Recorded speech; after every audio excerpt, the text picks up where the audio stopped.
பகிர்வதே மீட்பின் வழி. மனிதரின் அடிப்படை தேவைகளில் ஒன்றான உணவை இயேசு மக்களுக்கு வழங்கிய புதுமையை இன்றைய நற்செய்தியாக வாசிக்கிறோம். இயேசு தன் பணிவாழ்வில் ஆற்றிய புதுமைகளில் ஒரே ஒரு புதுமை மட்டுமே 4 நற்செய்திகளிலும் பதிவாகி உள்ளது. அதுதான் இயேசு 5000த்திற்கும் அதிகமானோருக்கு உணவளித்த புதுமை. 4 நற்செய்திகளும் இயேசுவின் உயிர்ப்புக்கு பின் எழுதப்பட்டன என்பதை நாம் அறிவோம். எனவே சீடர்கள் தங்கள் நினைவுகளில் பதிந்திருந்த நிகழ்வுகளையும் இயேசுவின் போதனைகளையும் பதிவு செய்ததே 4 நற்செய்திகளாக நம்மை அடைந்துள்ளன. எந்த ஒரு நிகழ்வு 4 நற்செய்திகளிலும் பதிவாகி உள்ளதோ அந்நிகழ்வு சீடர்களின் உள்ளங்களில் மிக ஆழமாக பதிந்த நிகழ்வாக இருந்திருக்க வேண்டும் என்பது விவிலிய ஆய்வாளர்களின் கணிப்பு. இயேசு 5000த்திற்கும் அதிகமானோருக்கு உணவளித்த புதுமை சீடர்களின் நினைவுகளில் எவ்வளவு ஆழமாக பதிந்திருந்தது என்றால், இப்புதுமையில் கூறப்பட்டுள்ள எண்ணிக்கைகள் அனைத்தும் 4 நற்செய்திகளிலும் மாற்றம் ஏதுமின்றி ஒரே அளவு எண்ணிக்கைகளாக உள்ளன.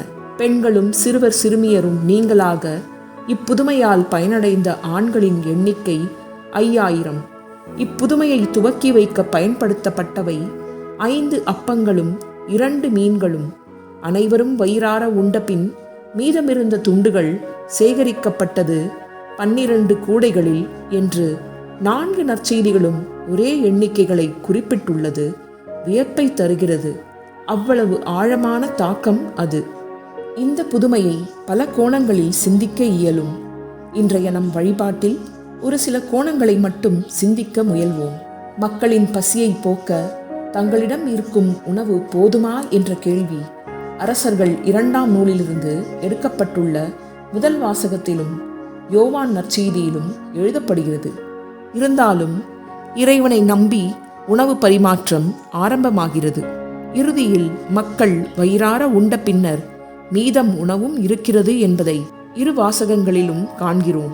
இவ்விரு நிகழ்வுகளையும் மேலோட்டமாக சிந்திக்கும் போது ஓர் எண்ணம் தோன்ற வாய்ப்புண்டு.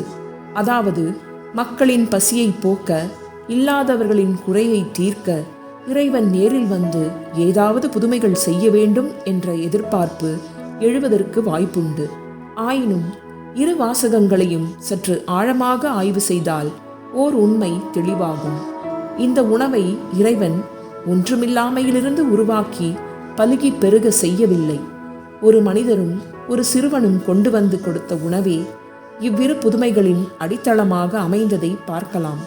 அரசர்கள் 2ஆம் நூல் அதிகாரம் 4 இறைவசனம் 42.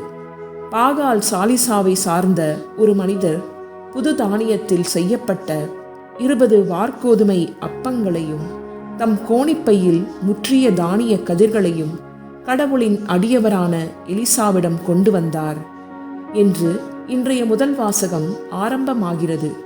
ஒருவர் மனமுவந்து தந்த அந்த உணவு ஒரு 100 பேருக்கு பகிர்ந்தளிக்கப்பட்டது. பகிர்வை பற்றிய அழகியதொரு பாடத்தை இன்றைய நற்செய்தியில் இயேசு சொல்லித் தருகிறார். தன்னை நோக்கி பெருந்திரளாய் வந்த மக்களை கண்டதும், இவர்கள் உண்பதற்கு நாம் எங்கிருந்து அப்பம் வாங்கலாம் என்ற எண்ணமே இயேசுவின் உள்ளத்தில் முதலில் எழுந்தது.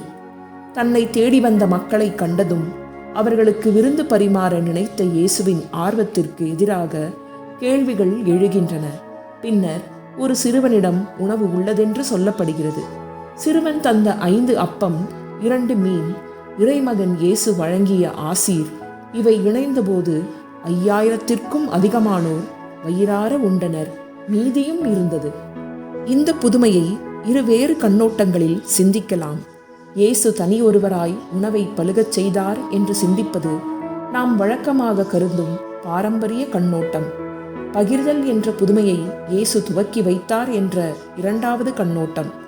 ஒரு சில விவிலிய ஆய்வாளர்கள் சொல்லும் கருத்து மாறுபட்ட இந்த கண்ணோட்டத்தில் சிந்திப்பதற்கு நம்மை தூண்டுவது சிறுவன் எதற்காக உணவு கொண்டு வந்திருந்தான் என்ற ஒரு கேள்வி.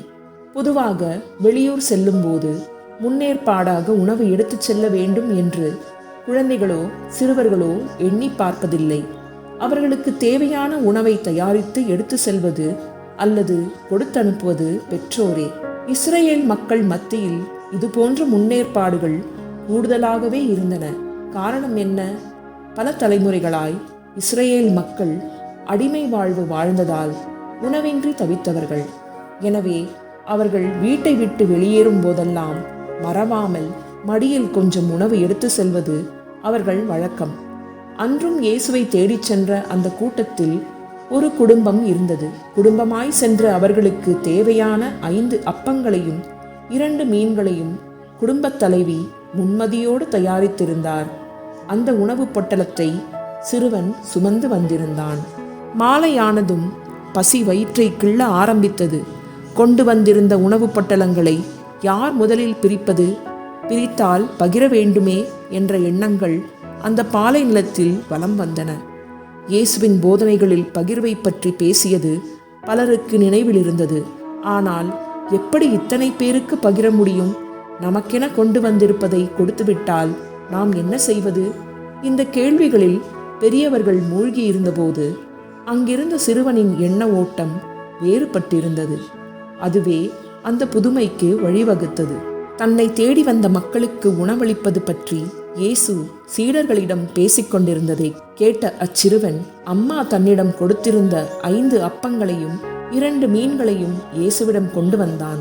பின் விளைவுகளை பற்றி சிறிதும் கவலைப்படாமல் கள்ளம் கபடமற்ற ஒரு புன்னகையுடன் அச்சிறுவன் தன்னிடம் இருந்ததையெல்லாம் இயேசுவிடம் தந்தான். அச்சிறுவனின் செயலால் தூண்டப்பட்ட மற்றவர்களும் தாங்கள் கொண்டு வந்திருந்த உணவை பகிர்ந்து கொள்ள முன்வந்தனர். ஆரம்பமானது ஓர் அற்புத விருந்து. அங்கிருந்தவர்களுக்கு பாதி வயிறு நிறைந்திருக்க வேண்டும். எனவேதான் அவர்கள் உண்டது போக மீதியான உணவை 12 கூடைகளில் சீடர்கள் நிறைத்ததாக இன்றைய நற்செய்தி கூறுகிறது. இயேசு அன்று திபேரிய கடல் அருகே நிகழ்த்தியது ஒரு பகிர்வின் புதுமை. தனி ஒருவராய் இயேசு அப்பங்களை பலுகச் செய்தார் என்பது புதுமைதான். ஆனால் அதைவிட இயேசு மக்களை பகிரச் செய்தார் என்பதை நாம் மாபெரும் ஒரு புதுமையாக கருதலாம்.